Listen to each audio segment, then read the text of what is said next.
So I got creative tonight. I had tomatoes, cabbage, onions in my refrigerator and some garlic. And that's about it. And I had this steak that I need to cook. So it's time for you to name this dish. Let's play Name This Dish. We got sirloin steak, 3 of them, surrounded by Roma tomatoes.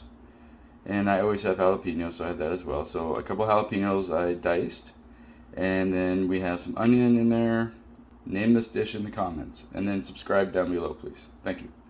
And so this is what it looks like after I cook it. And I found the cabbage, put it on there, and then put the foil on, another 5 minutes, you're done.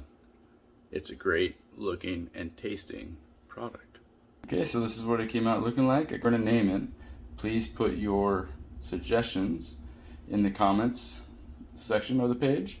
And then also, if you could, please make sure you subscribe to our page. It's really important to us. So please just click that little button that says subscribe. Nothing major happens. You don't get charged anything. It's just something that YouTube does to count clicks and everything else. So please do that for us. Enjoy this recipe and have fun eating it.